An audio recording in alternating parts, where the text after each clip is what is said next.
படிப்பின் சிறுத்தை, பண்பின் பருத்தி வீரன், வீரத்தில் விருமனாய் திகழும் எங்கள் அண்ணன் கார்த்திக் அவர்களை சிறப்புரையாற்ற அழைக்கிறோம். ஸ்கூலுக்கு போய் படிங்கன்னா பஞ்சு டைலாக் எழுதுது, என்ன பண்ணுறது உங்களெல்லாம். பெரியவங்க எல்லாருக்கும் வணக்கம், பத்திரிகை தொலைக்காட்சி நண்பர்களுக்கு வணக்கம், மேடையில் இருக்கும் மாயா அவர்களுக்கும் கல்யாணி அவர்களுக்கும் அப்பா அண்ணா அகரம் குழந்தைகள் எல்லாருக்கும் வணக்கம். பெற்றோர்களுக்கு முக்கியமாக ஆசிரியர்களுக்கும் ரொம்ப ரொம்ப வணக்கம். நான் 2 வயசு இருக்கும்போது ஆரம்பித்த ஒரு அறக்கட்டளை. அது சின்ன வயசில் ஆத்தா சொல்லுவாங்க, எது பண்ணாலும் தொடர்ந்து பண்ணுற மாதிரி இருக்கணும், ஆரம்பிச்சு நிறுத்தக்கூடாது. இது சின்ன வயசில் நான் கேட்ட ஒரு வார்த்தை. ஆனால் அது தொடர்ந்து பண்ணுறது அப்படிங்கிறது அவ்வளோ ஈஸி இல்லை. நான் சின்ன வயசுலேருந்து பார்த்துருக்கேன். நினைவு தெரிஞ்ச நாள்லேருந்து வீட்டில் தான் அந்த ஃபங்க்ஷன் நடக்கும்.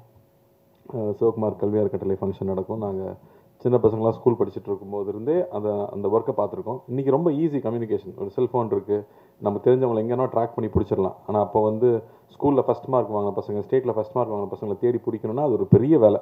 அப்பாவோட ஃப்ரெண்ட்ஸ் வீரனன் மாமா இங்கே நான் நினச்சி பார்க்குறேன், ராவ் அவர்களை நினச்சி பார்க்குறேன். அவங்க 3 பேர், ஒரு ஸ்ட்ரீட்டில் இருந்து 3 பேர் சேர்ந்து நம்ம ஏதாவது ஒன்று பண்ணணும். அப்பாவுடைய 100வது படம் முடியுது. அந்த 100வது படம் எடுத்து முடிக்கும்போது எல்லா தயாரிப்பாளர்களும் 100 தயாரிப்பாளர்களையும் கூப்பிட்டு ஒரு கேடயம் கொடுக்குறாங்க. எம்ஜிஆர் அவர்கள் தலைமையில் அப்பாவை அறிமுகப்படுத்தின இயக்குநர்கள் கலந்துக்கிறாங்க. கமல் சார் வந்து அப்போ வளர்ந்து வரும் ஹீரோ, அவரும் கலந்துக்கிறாரு. அவர் அந்த ஃபங்க்ஷனில் பாராட்டி பேசுகிறாரு. அந்த ஃபங்க்ஷன் முடியும் போது ஒரு படத்துடைய சம்பளம் மொத்தமாக அப்படி நம்ம கொடுக்க மனசு வருமானு தெரியல, மொத்த சம்பளத்தை அப்படியே பேங்க்கில் போட்டு, ஏன்னா அப்படி பெருசாக காசுக்கு ஆசைப்படாத ஒரு ஆளாக இருந்திருக்காரு அப்பா. நான் தான் சொல்லுவோம், கிண்டல் பண்ணுவாங்க சொந்தக்காரங்களாம், வர்ற காசை கூட வேணான்னு சொல்லிடுவார் இவர் அப்படின்னு. பட் அவரை பற்றி அது கவலைப்பட்டுக்கல, அவர் அப்படி தான் வாழ்ந்திருக்காரு. அந்த காசை போட்டு அந்த காசில் வர வட்டி எடுத்து பரிசு வழங்க ஆரம்பிச்சிருக்காங்க. முதல் பரிசு 1000 ரூபாய், அப்புறம் 750 ரூபா, அப்புறம் 500 ரூபாய். இந்த 1000 ரூபா பெரிய காசா அப்படின்னு நான் யோசிச்சு பார்க்கலாம். சரி, தங்கம் அப்போ என்ன விலை இருந்திருக்கும் 1979ன்னு யோசிச்சு பார்த்தா அது 750 ரூபா இருந்திருக்கு. ஸோ கிட்டத்தட்ட வந்து 1.5 சவரன் வாங்குற அளவுக்கு பரிசு தொகை கொடுத்துருக்காங்க. தொடர்ந்து 25 வருஷம் அந்த ஃபங்க்ஷன் நடந்துகிட்டே இருந்துச்சு. ஒவ்வொரு வருஷமும் சின்ன சின்ன ஊர்கள்லேருந்து எங்கே இருந்தாலும் தவறாமல் வந்து அப்பா கிட்ட பரிசு வாங்கிட்டு போவாங்க. நாங்கள் வெளியூரில் எங்கே ஷூட்டிங் போனாலும் அப்பாவோட படங்களை பற்றி பேசுகிறாங்களோ இல்லையோ, ஆமாம் அவங்க அப்பா வந்து படிப்புக்கு வந்து ஹெல்ப் பண்ணுவார்ல அப்படின்னு சொல்லுவாங்க. ஸோ அதை தொடர்ந்து பண்ணது தான். அதுக்கப்புறம் 25வது ஆண்டுக்கு அப்புறமா அகரம் எடுத்து அதை செய்ய ஆரம்பிச்சுது. அகரம் எடுத்ததுக்கப்புறமா தான் வந்து வெறும் ஃபஸ்ட் மார்க் எடுத்தது மட்டும் கிடையாது, எங்கேருந்து ஃபஸ்ட் மார்க் எடுத்தான் அப்படிங்கிறது ரொம்ப முக்கியமாக இருக்குது அப்படிங்கிறது புரிதல் வந்துச்சு. எந்த இடத்துலேருந்து ஆரம்பித்து படித்து வந்தாங்க. இன்றைக்கி வந்து ஒவ்வொரு பசங்களும் அவங்களுடைய பேக்ரவுண்ட் சொல்லும்போது அப்பா எங்கேருந்து வந்தாருன்னு தான் யோசிக்க முடியுது. எங்கனாலும் அதை நான் சொல்ல முடியாது. நாங்கள் வந்து ஆசீர்வதிக்கப்பட்டவங்க அப்படின்னு தான் சொல்லிக்கணும், இல்லை போன ஜென்மத்து புண்ணியம்னு சொல்லிக்கலாம். அப்பாவுக்கு பையனாக பிறந்ததுனால பல விஷயங்கள் கடந்து வந்துட்டோம். ஆனால் அப்படி இருந்தாலும் வந்து எதுவும் தெரிஞ்சுக்காமல் இங்கே வந்துட முடியாது. இதுக்கு பயங்கர ஹார்ட் ஒர்க் தேவை. யார் எந்த இடத்துல ஆரம்பித்தாலும் ஹார்ட் ஒர்க் பண்ணி தான் ஆகணும்.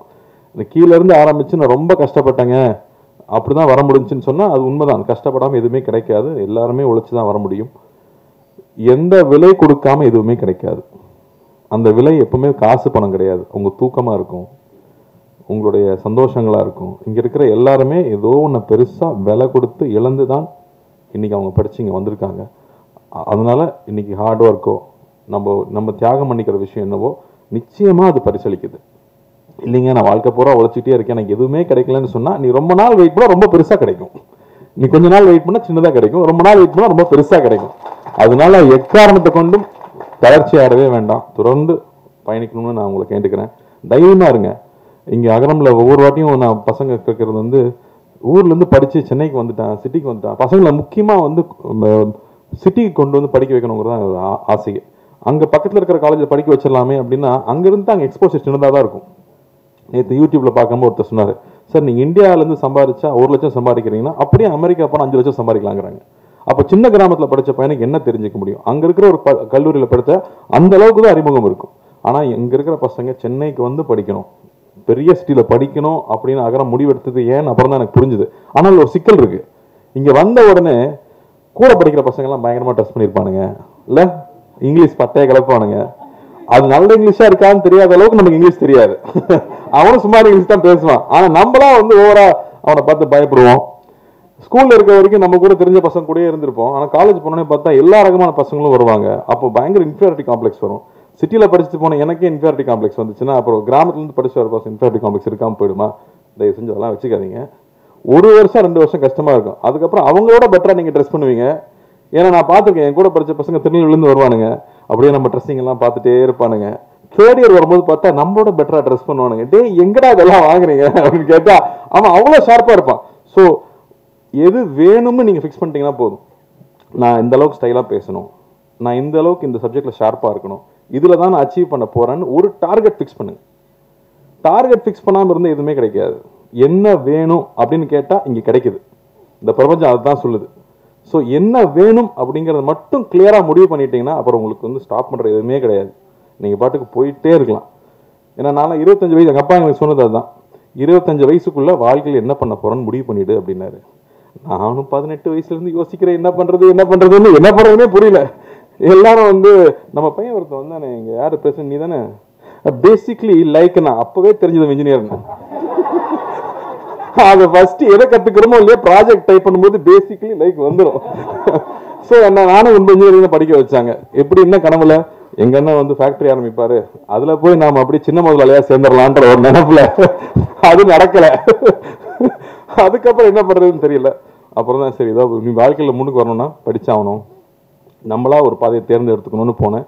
அப்போ நான் இன்ஜினியரிங் படிச்சு முடிச்சதுக்கு அப்புறமா ஒன்று தெளிவாக புரிஞ்சுது, எனக்கு வந்து இன்ஜினியரிங் எல்லாம் பிடிக்கல, எனக்கு சினிமா பிடிச்சிருக்கு. அது சொல்றதுக்கு ரொம்ப வெக்கமா இருந்துச்சு, ஆனால் அதை சொல்லி தான் ஆகணும். எங்க அண்ணனுக்குலாம் அவ்வளோ இன்ட்ரெஸ்ட் கிடையாது, பட் எனக்கு பிடிச்சிருந்துச்சு. ஸோ நான் தைரியமா அப்பா கிட்ட சொல்லிட்டு, இல்லைப்பா நான் திரும்பி வரேன், நான் சினிமாவில் ட்ரை பண்ண போறேன், கத்துக்கணும்னு தான் நினைச்சேன். எதுவுமே எனக்கு தெரியாது, கத்துக்கணும்னு ஆசைப்பட்டு வந்தேன். ஆனால் இதுதான் அப்படின்னு நான் முடிவு பண்ணதுக்கு அப்புறமா எனக்கு எல்லாமே நடந்துச்சு.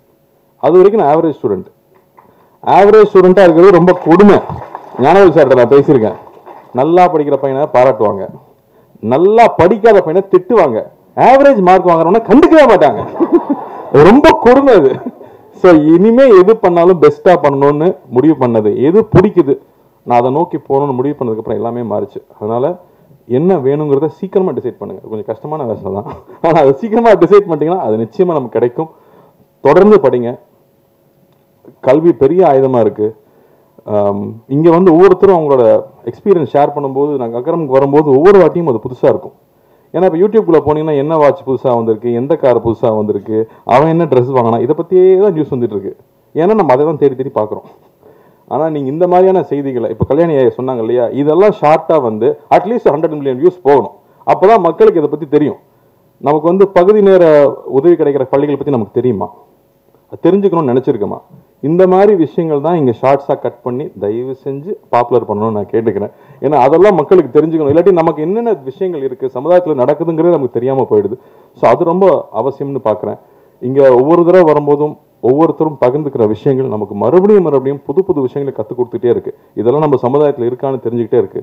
மணிப்பூர்லேருந்து ஒரு பாப்பா வந்து இங்கே பேசிச்சு, அது இங்கிலீஷில் பேசிச்சு. அது என்ன பேசுன்னு எல்லாருக்கும் தெரிஞ்சிருக்குமான்னு தெரியலையான்னு தெரில. அதுக்காக நான் ஒரு வாட்டி சொல்லணும்னு நினைக்கிறேன். எங்கள் ஊரில் வந்து பிரச்சனை நடக்குது, எங்கள் ஊரில் வீட்டை விட்டு வெளியில் போக முடியல, அதனால் எங்கள் ஊரில் நிறையா குழந்தைங்க ஸ்கூலுக்கும் காலேஜுக்கும் போக முடியல, வீட்டில் உட்காந்துட்டு இருக்காங்க அப்படின்னு சொல்லுது. நான் அதிர்ஷ்டவசமாக இங்கே வந்ததுனால இங்கே நான் படிச்சுக்கிட்டு இருக்கேன். தயவு செஞ்சு எங்கள் ஊருக்காக பிரார்த்தனை பண்ணிக்கோங்க. தயவு செஞ்சு எங்கள் ஊரில் இருக்கிற குழந்தைங்களுக்கு மறுபடியும் பள்ளிக்கும் கல்லூரிக்கும் போகிறதுக்கு வழிவகுக்குங்க அப்படின்னு சொல்லி அந்த பாப்பா கேட்டுக்கிச்சு. அதை நம்ம அந்த சிச்சுவேஷன் நம்மளால் உணர முடியுமா? நம்ம வந்து தமிழ்நாட்டில் இருக்கோம், அதெல்லாம் என்னென்னு நமக்கு தெரியல. ஆனால் அங்கேருந்து படிப்புக்காக அந்த பொண்ணு இங்கே வந்திருக்கு. இதே மாதிரி நேபாளிலேருந்து வந்த கதைகள் நான் வந்து என் ஒய்ஃப் சொல்லி கேள்விப்பட்டிருக்கேன். அங்கேருந்து வந்து படிக்க முடியாது, தப்பிச்சு வரணுங்கிறப்ப லேக் எப்போ உறையுமோ, அங்கே ஒரு லேக் இருக்குமா, அந்த லேக் உறைஞ்சா கல் ஆயிருமா, அந்த டைமில் யாராவது போனாங்கன்னா அவங்க கூட குழந்தைய அமுச்சு விட்ருவாங்களாம், நீயாவது உயிரோடு இருங்கிற மாதிரி. அப்படி நடந்து வரும்போது ஐஸ் சாப்பிட்டுக்கிட்டே வருவாங்களாம். அப்படி வந்து இங்கே குழந்தைங்க படித்து அவங்க பெருசாக வந்திருக்காங்க. அப்படி கல்விக்காக எவ்வளோ விஷயம் நடக்குது அப்படின்னு நினைக்கும் போது ரொம்ப ரொம்ப ஆச்சரியமாக இருக்குது. அதனாலேயே தான் இன்றைக்கி எங்கே போனாலும் நீங்கள் வந்து எனக்கு படிப்புக்கு ஹெல்ப் பண்ணுங்கன்னு சொன்னால் இங்கே நம்ம எனக்கு தெரிஞ்சு தமிழ்நாட்டில் யாரும் இல்லைன்னு சொல்லவே மாட்டாங்க. நிச்சயமாக ஹெல்ப் பண்ணுவாங்க நம்புகிறேன். அதே மாதிரி நானும் கேட்டுக்கிறேன், உங்கள் வீட்டில் வேலை செய்கிறவங்களா இருக்கலாம், பக்கத்தில் இருக்கிறவங்களா இருக்கலாம், படிப்புக்குன்னு கேட்டால் கையில் கொடுத்துடாதீங்க, ஸ்கூல்லேயே போய் காசை கூட கட்டிடுங்க. அது பெரிய ரிசல்ட் கொடுக்குது அப்படின்னு நிச்சயமாக தெரியுது.